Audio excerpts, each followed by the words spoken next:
She opened the door of her Lekki apartment and saw a delivery guy holding a cake with a gold ribbon. On the card, it said, "To the best husband and father, from Esther and the kids, Abuja." Her hand shook. Her eyes burned. The delivery guy smiled and asked, "Madam, should I drop it inside?" She didn't answer. Her phone started ringing. Unknown number. She picked. A calm woman's voice said, "Hello, sister, please don't cut the call. He is your husband." "He is mine too." Silence filled the line. The cake felt heavy like a stone in her hands. Then the front gate buzzer sounded again. "This is Grace. She is a young, sexy, curvy, and stylish beautiful lady. She lives in Lekki, Lagos, near Admiralty Way. She runs a small fashion studio where she designs fitted dresses, also ebby looks, and ready-to-wear pieces. People love her style. She has 2 little kids, Debbie and Toby. She loves them more than anything. Her husband is Daniel. He works in oil and gas contracts. He travels to Abuja a lot. He says it is for meetings. He says it is for deals. He tells her, 'Babe, I'm doing this for us.' She believes him because she loves him. From far, Grace's life looks perfect. On Sundays, she wears a fitted Ankara dress with a neat slit and gold heels that make her legs look long. Her sleek wig is clean and smooth. When she enters church with the kids, people smile. After church, she takes pictures by the Lekki Bridge, the water shining behind her. On Instagram, people comment, "Couple goals," when Daniel appears in the frame. But close up, small things don't add up. One night, she noticed a different perfume on Daniel. It wasn't her perfume.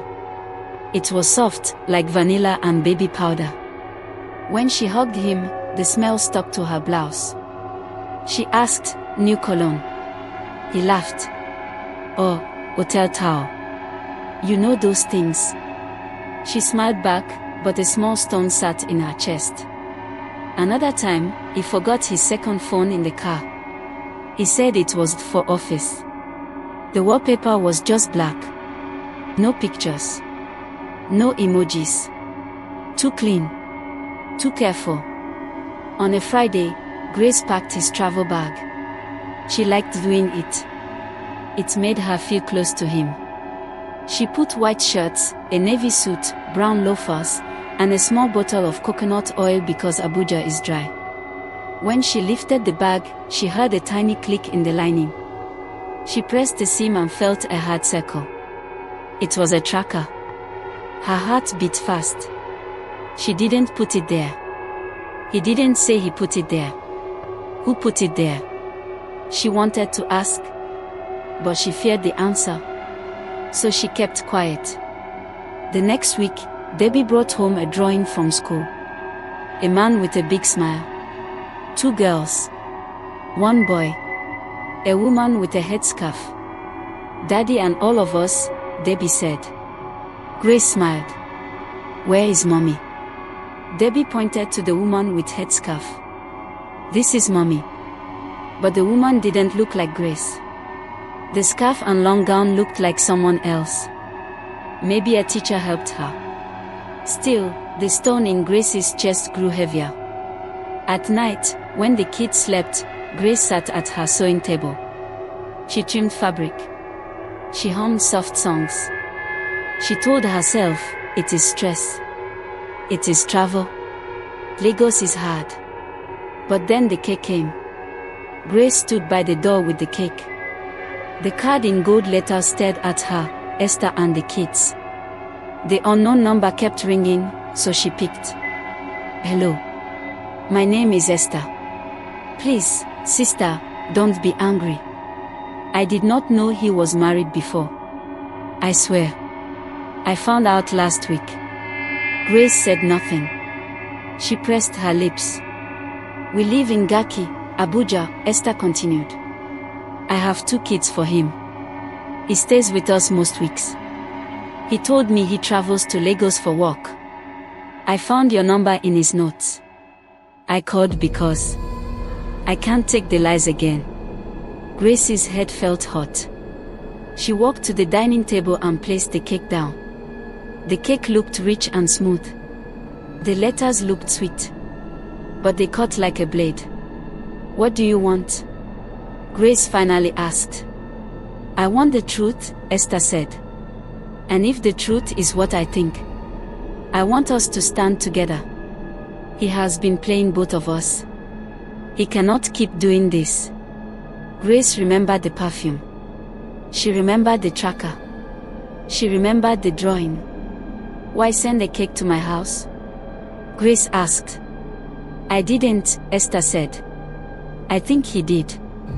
Maybe to confuse us. Maybe to make it look like I know about you and I'm mocking you. I didn't send anything. I only called. Grace looked at the handwriting again. It felt stiff, like he forced it. Please, Esther said, can we meet face to face? Public place. You choose. I just want us to talk like women. Tomorrow, Grace said. Lekki Phase 1, the small cafe after the pharmacy. 11 a.m. I will be there, Esther said. Sister. I'm sorry. The call ended. The kids were at Grace's sister's place in Abuja for the weekend. The house was quiet. The air was tight. She stared at the cake until the icing began to blur. She put it in the fridge, washed her hands slowly, and went to her room. She lay on the bed but sleep did not come. She scrolled through old photos, Daniel lifting Debbie in the air, Toby on his shoulders at Elegushi Beach, Grace kissing his cheek on their anniversary in Victoria Island. She smiled in the pictures. He smiled too. But now, her face felt stiff. She asked herself simple questions in simple words. If he has a wife in Abuja, what am I? If he has kids there, what are my kids? Are we all in the same story? Or are we just chapters he hides? At 2 a.m., she stood and opened his wardrobe. She pulled the top shelf. A small black envelope fell. Inside was a hotel receipt from Abuja, family suite. The date was last month. 2 adult breakfasts. 2 kid breakfasts. Her hands shook. She put the receipt back. She didn't want to cry. She wore a silk robe, tied it tight, and looked in the mirror. She was beautiful. Her skin glowed. Her body was soft and full in the right places. People turned when she walked. Daniel used to call her fine girl. She touched her cheek and whispered, "She is still here. She is still strong." She decided she would not shout tomorrow. She would go with calm. She would listen. She would collect the truth like documents. Then she would decide. Saturday morning, Lekki was bright. The road was busy but smooth. Grace wore high-waist jeans, a white corset top, and a cropped blazer. Gold hoops. Clean makeup. Nude lipstick. She looked like a walking decision. The cafe smelled like fresh bread. Grace chose a table by the window. 10:58 a.m. Her heart tapped. A woman entered at 11:06 a.m. She wore a simple long dress with a light scarf, and her face was calm. She was young and pretty, with warm brown skin and gentle eyes. She held a small handbag. She walked to Grace. "Are you Grace?" "Esther." They sat. They breathed. No one cried. No one shouted. They ordered coffee. Esther opened her bag and brought out papers. "I know this is too much," she said. "But I brought proof. He pays my rent in Lekki. He registered the kids' school with his name. See their forms." She placed the forms on the table. Grace saw Daniel's handwriting. She saw his signature. She saw an emergency contact with his Lekki number. Her throat went dry. "So it is true. I met him 4 years ago," Esther said. "He said he was single. He said he wanted a family. When I got pregnant, he was happy. He paid a small dowry to my uncle. Quiet. He said work needed privacy. I believed him. Grace looked through the window. A yellow Kiki rode by. Cars honked softly. Life outside was normal. Inside, it was not. Last week, Esther whispered, he forgot his iPad at home. A message popped up. PTA for Debbie. I asked who is Debbie. He said a client's child. But the message showed PTA for Debbie, Lekki school. I searched. I found pictures. I found your page. My sister said, call the woman. So I called. Grace felt hot, then cold. He married me in court. Properly. My family knows. My church knows. My children know him as daddy. He sleeps in my bed. He eats my food. And now I learn he also sleeps in your bed and eats your food. Esther's eyes watered. I am sorry. I didn't know. If I knew, I would have left. I'm not here to fight you. I believe you, Grace said. They sat in silence. The coffee smell filled the space between them. Grace wrapped her fingers around the warm cup. Then Esther said, what if we don't fight each other? What if we stand together? He thinks we are separate islands. What if we become one land? The idea felt strange and bright. Stand together. How? Grace asked. He is flying back to Lagos tonight, Esther said. He told me he will stay at the office for 2 days. I checked his ticket. Arrival is 7:40 p.m. He will not expect anything. If we meet him together, in a way he cannot escape, he will face his truth. Grace's heart beat faster. The stone in her chest moved. It became fire. She saw a picture, the two of them standing. He walks in. He cannot lie. He cannot run. Where? She asked. Your house. Or the hotel he uses. Or his mother's house. You choose. My house, Grace said. Lekki. If he built lies, he built them with my peace. He will face them in my living room. Okay, Esther nodded. Bring your papers, Grace said. School forms. Rent agreement. Anything with his name. We will arrange them like a file. No noise. Facts. Thank you for not shouting at me, Esther whispered. We are not enemies, Grace said. He is the problem. They left the cafe together. Lagos and pressed down. The air smelled like puff-puff and petrol. Can you come by 7 p.m.? Grace asked. Yes, Esther said. I'll get a sitter. Grace drove home with both hands tight on the wheel. She cleaned the living room. She packed away the kids' toys. She set the chairs to face the doorway like a small cot. She took the cake from the fridge and placed it on the center table like evidence. She dressed with purpose, a fitted black dress, simple gold necklace, hair slicked back in a low ponytail. She looked like a calm storm. At 6:58 p.m., Esther messaged, I'm outside.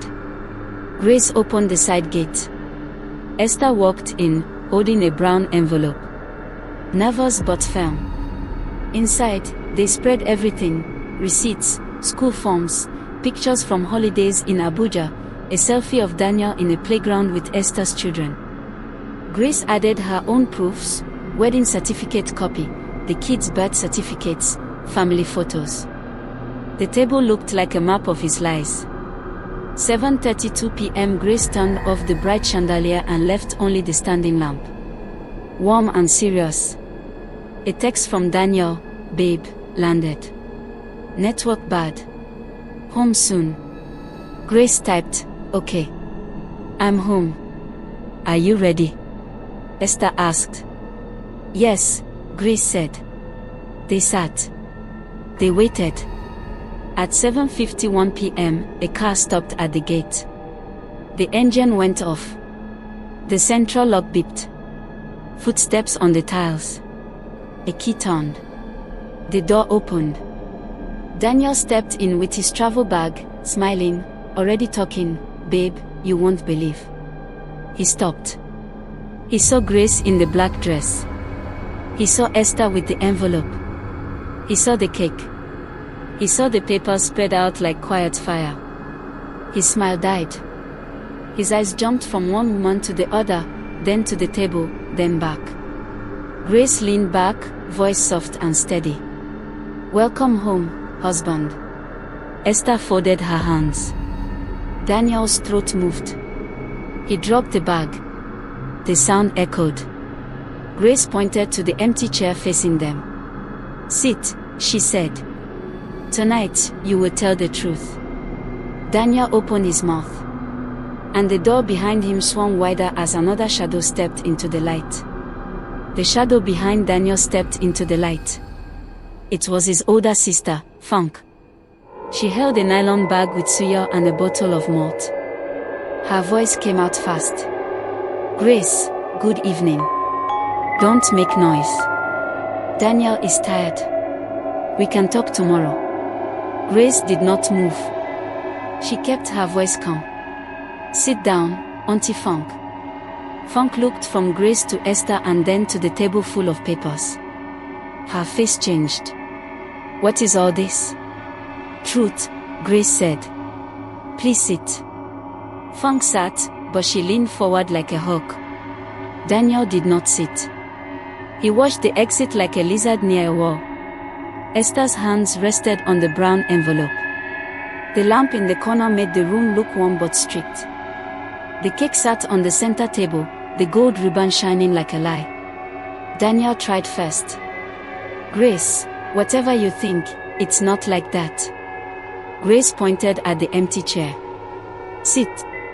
Daniel sat. For one long minute, nobody spoke. Only the hum of the fridge, the tick of the clock, and the faint sound of music from a neighbor's flat. Grace pushed one paper across the table. A photocopy of her court marriage certificate. "You married me under the act," she said softly. "One wife. Not two." Daniel wet his lips. "Yes, but you know our culture." Esther placed her children's school forms next to the certificate. "You put your name as father and emergency contact in Abuja," she said.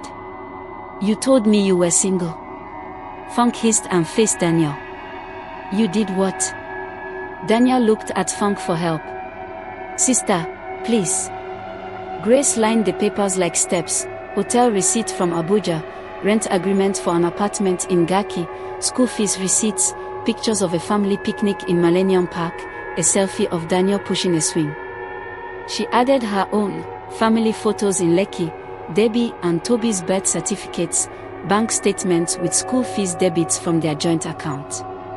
Grace kept her voice even. "You will answer one thing at a time. Did you marry Esther?" Daniel shook his head quickly. "No court marriage."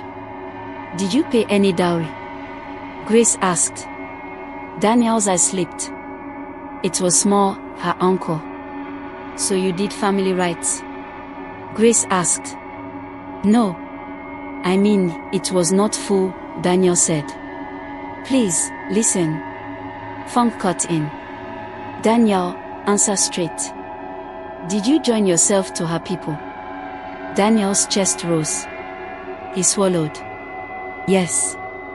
But only because." Esther's eyes glistened, but her voice stayed soft. "You told me you were free." Funk pinched the bridge of her nose.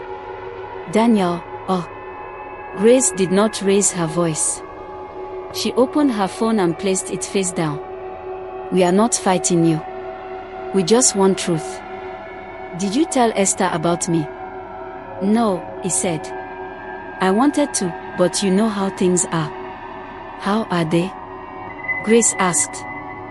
Daniel reached for the cake knife, then stopped when Grace's eyes met his hand. He drew his hand back. "Work is stressful. Abuja deals need family face." Some clients trust you more when you look settled. So you created a second family, Grace said. It was not planned. Daniel said, a little louder. It was a mistake that became something. But I take care of everybody. Do I not pay rent? Do I not pay fees? Grace, you don't lack. Esther, you don't lack. Esther flinched as if slapped. Lack. Peace is not money. Funk tried to patch. Grace, my sister, please. Men sometimes. Grace turned her head slowly. Auntie Funk, please. Not today. Funk closed her mouth. Grace slid one last paper on top. It was a small printout of a map from the tracker she found in Daniel's bag. Who put this tracker in your lining? She asked. Daniel blinked. What tracker? Grace tapped the paper. This tracker. I pressed the seam and felt it. Who put it there? Daniel said nothing. Esther looked confused. Tracker. Grace sighed. Somebody is tracking him. Not me. Funk shifted in her chair. Tracking Bowo. Who is following you? Daniel forced a dry laugh. Babe, you see how you are now? You are reading meaning to everything. Grace did not laugh. Her face was quiet and strong. She turned to Esther. Please, play the voice note you told me about. Esther opened her phone. She pressed play. Daniel's voice filled the room from her speaker, recorded on a random Tuesday. No, I can't come to Lagos this week. That one will start questions. I will just tell her network is bad. She will calm down. That one is soft. Grace kept her eyes on Daniel, not on the floor, not on the wall. Soft. Daniel dropped his gaze. I was talking about something else. Grace took a breath. It felt like swallowing a hot stone. You called me soft. You used my kindness to hide things. Funk looked away. Esther pressed another voice note. If money is tight, I will just move school fees from Lekki account. She won't notice small. Don't worry. Grace's fingers tightened on the edge of her chair. You were taking from our children to fund your second house. Daniel raised his hands. I always put it back. I swear. Grace's voice became very small. How many times? Silence. He tried to smile. It died halfway. I didn't want anyone to suffer. I'm doing my best. Esther took a folded paper from her envelope. She slid it to Grace. It was an ultrasound printout. A small form in a dark oval. A date in the corner. 14 weeks. Grace felt the room tilt for a second, then settle. She looked at Esther. Esther looked sorry, not proud.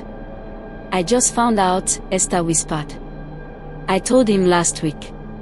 He said we should keep it quiet. Grace nodded once. You are not my enemy. Funk's voice dropped. Pregnant. Daniel. Daniel rubbed his face hard, like he could scrub the night away. Please. Let us talk in private, Grace. You and me. Grace shook her head. No. We will talk here. All of us. And we will write things down. And you will sign. Because you forget your words. Daniel's jaw clenched. You want to disgrace me. Grace held his eyes. You disgraced yourself. A low moment passed through her chest like a slow wave. She saw herself on her wedding morning, climbing the court steps in a simple white dress, laughing under a grey sky. She saw the old registrar signing their name with a blue pen. She remembered Daniel whispering, "It's you and me forever." She remembered starving her own business to help him pay for a short bridge loan, cooking at midnight, arranging his files, ironing his shirts in the dark when power failed, fanning them dry with a Bible. All of it sat inside her now, heavy and bright. She breathed out. We will do 3 things tonight, she said, voice clear. 1. You will list everything you pay for in Abuja, and everything you take from Lekki account. 2. You will unlock your phone and your iPad. We will check your transfers. 3. We will call a lawyer in the morning. Not church. Law. Funk tried again. Haba, lawyer co. Inside family. Grace turned her head. Auntie, if it is family, why did he make a second family? Funk had no answer. She sat back, tight-lipped. Daniel touched his phone like a man about to lose his last coin. Why lawyer? We can settle. Esther, tell her. Esther did not help him. We must protect our children, she said. Grace pushed a piece of paper across. Write your phone passcode. Daniel hesitated. Grace's I stayed steady. He wrote. Esther unlocked the iPad. A wall of messages, banking apps, trip bookings. Grace opened the bank app with the passcode. A list of transfers appeared. Some to Esther House. Some to Grace Studio. Some to Mama F. Some to Zoria Motors. Grace scrolled. Her stomach turned, and then froze. A scheduled transfer for tonight, 9:15 p.m., from the Lekki family account to a new account named AS Holdings. Amount, 2,750,000 Nigerian nairas. Purpose, school fees top-up. Grace looked at the time. 8:12 p.m. He faced Daniel. What is AS Holdings? Daniel's eyes darted. It's a vendor. What vendor? Accommodation services. Grace's thumb held on the screen. Cancel transfer. Daniel reached out. Don't cancel. They will blacklist me. Grace did not move her thumb. Cancel. He tried to grab the iPad. Esther pulled it back. Stay where you are. Grace hit cancel. The app asked for OTP. Daniel's phone buzzed with a text. Grace stretched her hand. Give it. Daniel squeezed the phone. Grace, please. Give it. He placed it in her hand. She read the OTP and entered it. The transfer cancelled. A red line crossed it, cancelled by user. Daniel sat back in the chair. His face looked older suddenly. Grace went to the messages. A chat thread with Madam Sod, Bank, showed voice notes and quick texts. In the last one, at 5:02 p.m., remember, once you move the house papers to the new collateral, you must clear the other side. They're asking questions. Grace's heart kicked. What house papers? Daniel shut his eyes. Babe. What house papers? Grace asked again. Daniel rubbed his head. I used the Lekki title as temporary collateral. Just for a small loan. Business. I wanted to fix it before telling you. Grace's mouth went dry. How much? Daniel whispered, Nigerian naira 2 million. The room tightened to a point. Esther's hand flew to her mouth. Funk stood up halfway. Daniel. Are you mad? Grace did not shout. She felt a cold calm enter her bones. When? 2 months ago, Daniel said to the floor. I thought a payment would enter and I would release it. It delayed. Grace pressed her palm flat on the table to steady herself. The lamp hummed louder, or maybe her ears did. She imagined her children's beds. She imagined their Lego scattered on the rug. She imagined someone marking her door with red paint. She turned to Esther. Please record this. Esther tapped her phone and placed it on the table. Grace faced Daniel again. Say it clearly. You used our Lekki house title as collateral for a 22 million Nigerian nairas loan without telling me. Daniel's voice was small. Yes. You moved money from our joint account to cover Abuja expenses. Yes. You lied to both of us. He covered his face. Yes. Grace leaned back and exhaled. The breath shook a little, but it came. Funk tried to gather sense. We can still fix this. We will call Uncle Keod. He knows people at the bank. Grace said, no uncle. Paper and law. Esther touched Grace's shoulder, gentle. We are together. Grace nodded once. She took the wedding certificate copy and placed it in front of Daniel. You will write now, she said, sliding him a pen. You will write that you used the house title without my consent, that you keep a second household in Abuja, and that you agree to stop all transfers and face mediation with a lawyer by 10 a.m. tomorrow. You will sign.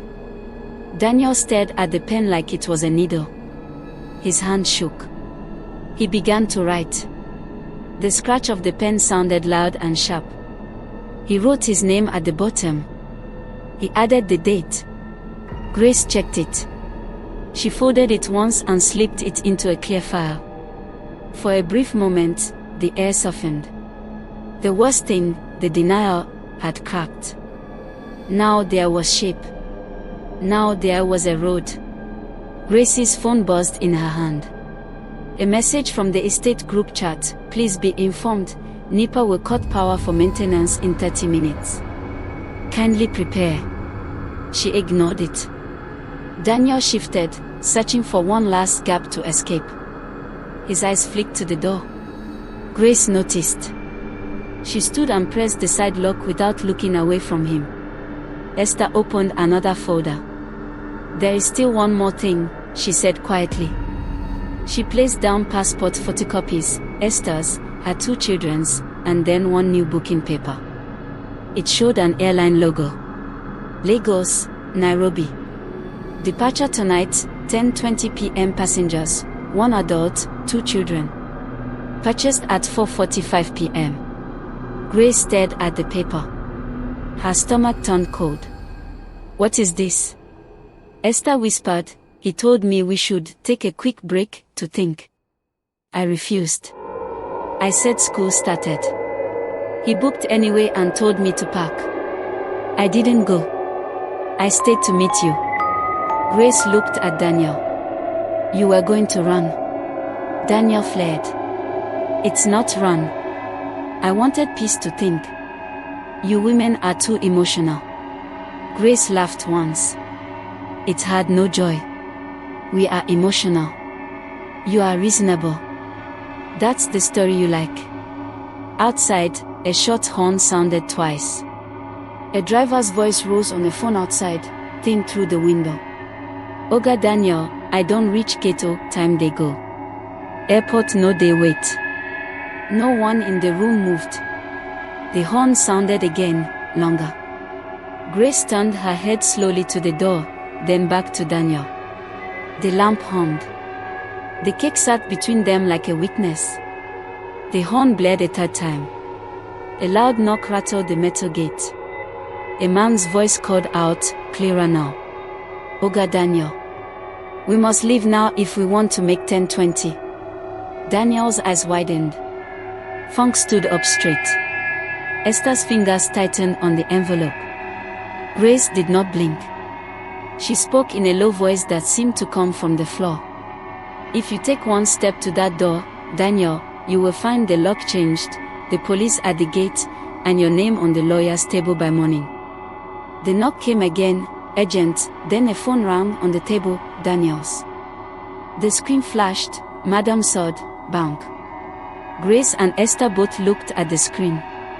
Daniel reached for the phone.